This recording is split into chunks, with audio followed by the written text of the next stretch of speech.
เบิ้งร้านชายนี่สิได้เมียใหม่แล้วเนี่ยนี่กำลังจะเป็นเจ้าบ่าวไหมอ๋อยังเป็นเจ้าบ่าวเฮิมนั่นเลยใหม่ๆเบาๆมันมาตัวนี้สละโสดคนเราเนี่ยอ๋อ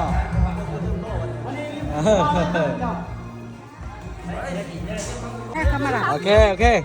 อันดีใจว่าเจ้าบ่าวเป็นอะไรวะนี่อากาศตื่นเต้นบ่จะได้เมียใหม่เนาะเป็นผู้บ่าวได้มานี่ได้มืออื่นมาได้เป็นได้ผู้บ่าวเนี่ย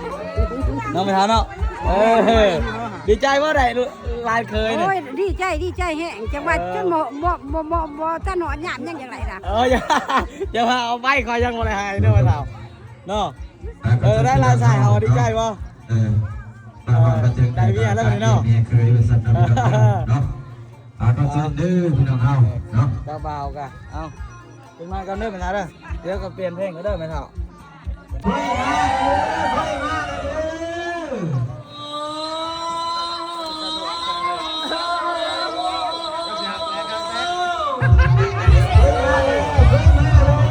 มาจากแซ่บ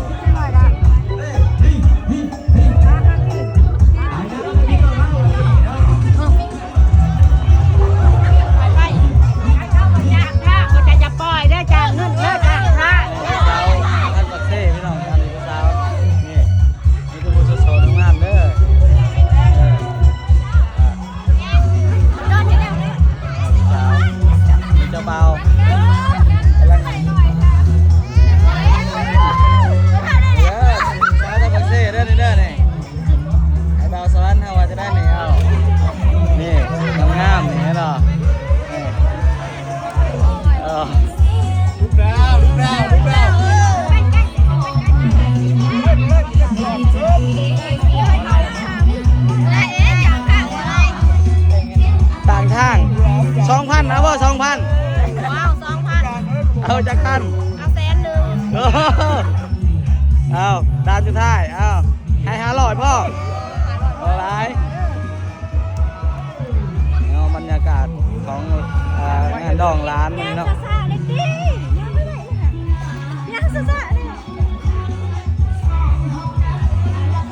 นี่คือภาควันเนาะ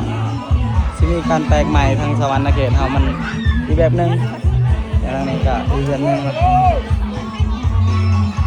มันนี่สิมาปะเจ้าบ่าวแล้วเจ้าบ่าวหายอะไรพี่น้องนี่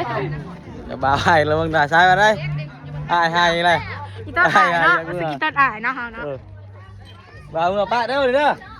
เห็นบ่เจ้าบ่าวมาได้เมียพอหายดีใจได้เมียบ่หรือหายอัน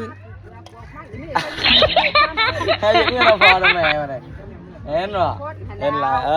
มาแลกกับมือย่ามกูเด้อบ่าวมือกูเด้อกับมืออะไร